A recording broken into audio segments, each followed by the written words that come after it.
One, two, three, come on! Halo anak-anak semua, gimana kabar hari ini? Tentu sehat-sehat ya. Hari ini kita akan belajar online lagi. Kita belajar tema 1, subtema 2, pembelajaran 3. Sudah siap ya untuk belajar hari ini? Kalau sudah siap, yuk kita mulai belajar. Nah, coba kalian buka buku cetaknya halaman 76. Indonesia merupakan bangsa yang dikaruniai Tuhan dengan sumber daya alam yang sangat beragam dan melimpah, mulai dari keragaman potensi alamnya sampai keadaan penduduknya. Sudahkah semua itu dimanfaatkan secara bertanggung jawab? Nah, untuk menjawab pertanyaan ini, mari kita simak selanjutnya. Nah, perhatikan peta Indonesia berikut. Di sini ada 2 peta. Peta ini beda. Peta yang atas itu dinamakan dengan peta umum. Sedangkan yang di bawah ini dinamakan dengan peta khusus. Nah, apa sih bedanya peta umum dengan peta khusus? Nah, peta umum. Nah, ini adalah peta umum. Peta umum itu apa? Peta umum adalah peta yang menggambarkan suatu daerah secara umum. Contohnya seperti ibu kota, penampakan alam, atau penampakan buatan daerah tersebut. Nah, di peta umum ini bisa kita lihat, bisa kita tahu. Misalnya ibu kota. Ibu kota di Lampung itu apa sih? Nah, kita bisa lihat di sini. Misalnya ibu kota di provinsi Papua Barat apa sih? Nah, selain itu juga penampakan alamnya juga bisa kita lihat di peta ini. Kita ingin mengetahui gunung-gunung apa aja sih yang ada di Pulau Kalimantan, gunung-gunung apa aja sih yang ada di Sulawesi, bisa kita lihat di sini. Kemudian penampakan buatan juga bisa, misalnya contoh-contoh waduk apa aja sih yang ada di Jawa, dan sebagainya. Begitu ya. Selanjutnya, ini adalah peta khusus. Apa sih peta khusus itu? Nah, peta khusus adalah peta yang menggambarkan hal-hal khusus dari suatu daerah. Misalnya, peta yang ini adalah peta kepadatan penduduk. Nah, di sini hanya bisa kita lihat tentang kepadatan penduduk tiap pulau-pulau, tiap provinsi yang ada di Indonesia. Contoh yang lain adalah peta persebaran penduduk dan sebagainya. Oke, sudah jelas ya anak-anak?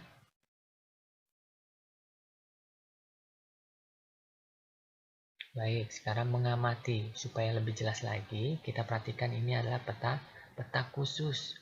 Nah, gimana sih cara menjawabnya? Nah, cara menjawabnya kita bisa dibantu dengan pertanyaan-pertanyaan seperti ini. Pertanyaan ini bisa kalian lihat halaman 77 ya di buku kalian ya, buku cetak.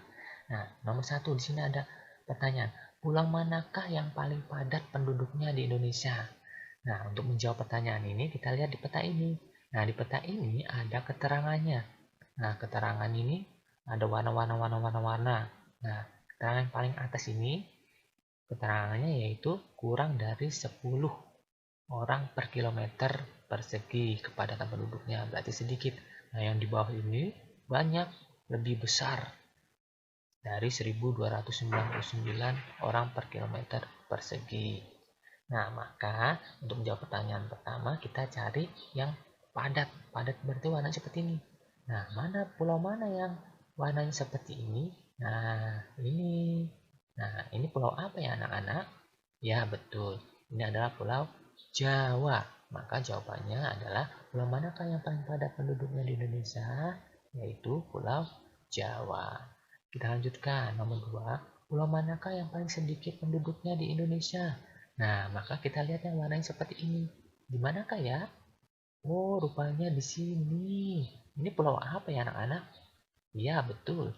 Ini adalah Pulau Papua. Maka jawabannya adalah Papua. Nomor 3. Berapakah jumlah kepadatan penduduk Provinsi Sulawesi Utara? Nah, untuk mencari jawabannya kita harus tahu di mana letak Provinsi Sulawesi Utara. Nah, Pulau Sulawesi, ini Pulau Sulawesi. Di mana Sulawesi Utaranya? Oh, ini Sulawesi Utaranya. Warnanya apa ini? Oh, kita cari di sini warnanya yang sama. Nah, maka jawabannya adalah jumlah kepadatan penduduk Provinsi Sulawesi Utara adalah 100 sampai 199 km per kilometer persegi. Nomor 4, berapakah jumlah kepadatan penduduk Provinsi Papua Barat? Nah, Provinsi Papua Barat mana-mana? Oh, ini Provinsi Papua Barat. Warnanya seperti ini. Berarti jawabannya adalah kurang dari 10 orang per kilometer persegi. Nah, untuk nomor 5, berapakah jumlah kepadatan penduduk provinsi tempat tinggalmu? Nah, kamu kelas 5 pasti tahu provinsi apa tempat tinggal kita? Ya, benar. Lampung. Nah, ini warnanya Lampung. Nah, berapa jawabannya? Maka jawabannya adalah 200 sampai 599 orang per kilometer persegi. Baik ya, sudah mengerti ya?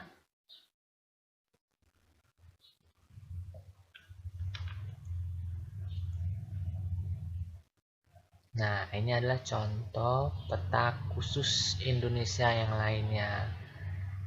Peta apa ini? Tentang apa? Ya, benar. Ini tentang peta penyebaran suku-suku bangsa di Indonesia. Nah, kita bisa melihat suku-suku apa aja yang ada di Indonesia. Seperti di Pulau Sumatera ada Nias, Batak, di Kalimantan ada Dayak, di Papua ada suku Dani, suku Asmat, dan seterusnya. Oke, kita lanjutkan. Nah, sekarang Pak Guru mau memberi tugas kalian. Tugas ini bisa kalian lihat di halaman 79. Nah, tugas kalian yaitu pasangkanlah antara gambar pulau dengan suku-suku bangsa yang ada di gambar ini ya. Nah, dengan cara narik-narik garis-garis. Nah, untuk memudahkan kalian, Pak Guru membantu kalian dengan nama Papua, nama ininya, nama suku-sukunya sudah Pak Guru tertera sini. Tinggal kalian tarik. Kalian kerjakan di buku tugas seperti biasa. Oke? Jelas ya anak-anak? Kalau sudah jelas, kita lanjutkan lagi. Kita lanjutkan dulu materinya. Oke? Nah, ini adalah gambar Garuda Pancasila, Bhinneka Tunggal Ika. Nah, keragaman di Indonesia tidak membuat bangsa kita menjadi terpecah belah, tetapi tetap bersatu dengan berdasarkan nilai-nilai Pancasila.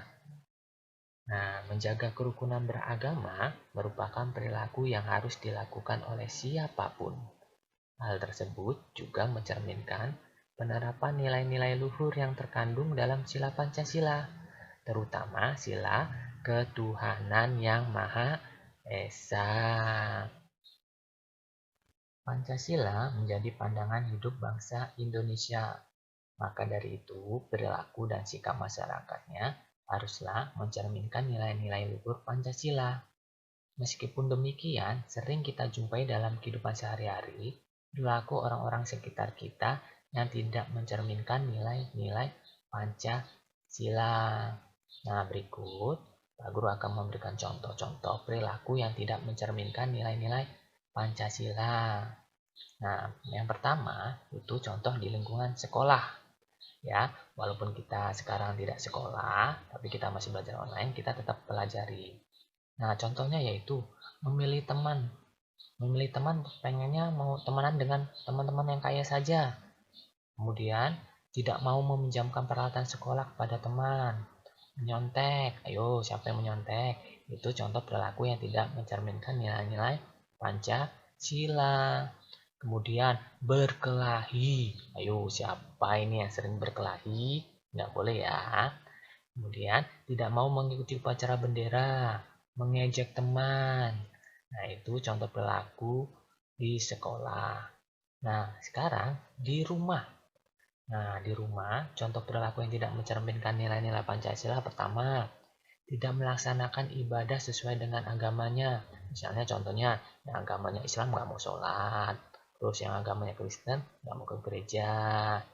Terus tidak mau berbagi makanan dengan anggota keluarga yang lain, tidak mau bagi-bagi sama adiknya atau kakaknya, kemudian bermalas-malasan, membantah orang tua, terus berbohong. Nah, itu adalah contoh-contoh perilaku yang tidak mencerminkan nilai-nilai Pancasila di rumah. Nah, bagaimana untuk perilaku di masyarakat? Nah, di perilaku masyarakat ada contoh-contoh yang tidak mencerminkan nilai-nilai Pancasila. Misalnya, ada saudara atau tetangga yang sakit, kita tidak mau menjenguknya. Kemudian, ada yang suka pamer-pamer kekayaan, terus mencuri. Nah, itu adalah hal-hal yang tidak mencerminkan nilai-nilai Pancasila. Nah, semua ini tidak boleh kalian lakukan karena tidak mencerminkan nilai-nilai Pancasila. Oke, mengerti ya? Kita lanjutkan. Nah, di sini ada gambar suku-suku yang ada di Indonesia. Sukunya banyak sekali. Banyak faktor yang membuat bangsa Indonesia menjadi sebuah bangsa yang besar, yang bisa disandingkan dengan bangsa-bangsa besar lainnya di dunia.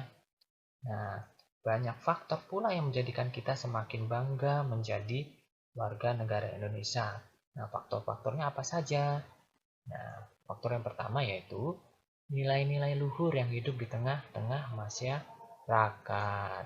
Kemudian, wilayahnya Indonesia itu luas dan berupa kepulauan. Banyak pulau-pulau yang ada di Indonesia. Nah, kita patut bangga menjadi warga bangsa Indonesia. Kemudian, letak geografis dan strategis. Nah, berikutnya, besarnya jumlah penduduk. Penduduk Indonesia banyak sekali. Maka kita patut berbangga. Kemudian, yang tak lupa yaitu beragam suku, agama, ras, dan ekonomi. Banyak suku-suku yang ada di Indonesia. Kita tetap satu bangsa Indonesia. Nah, beragamnya budaya, sosial, dan ekonomi. Oke, sudah jelas ya anak-anak? Nah, sekarang waktunya kita merenungkan pelajaran kita hari ini. Nah, dengan mempelajari kondisi kependudukan dan geografis alam Indonesia, kita makin bangga dan bersyukur menjadi warga Indonesia. Nah, sudahkah kamu mencintai bangsamu? Nah, tolong kalian jawab dalam hati. Sudahkah kamu mencintai bangsamu? Oke anak-anak, demikian penjelasan hari ini ya.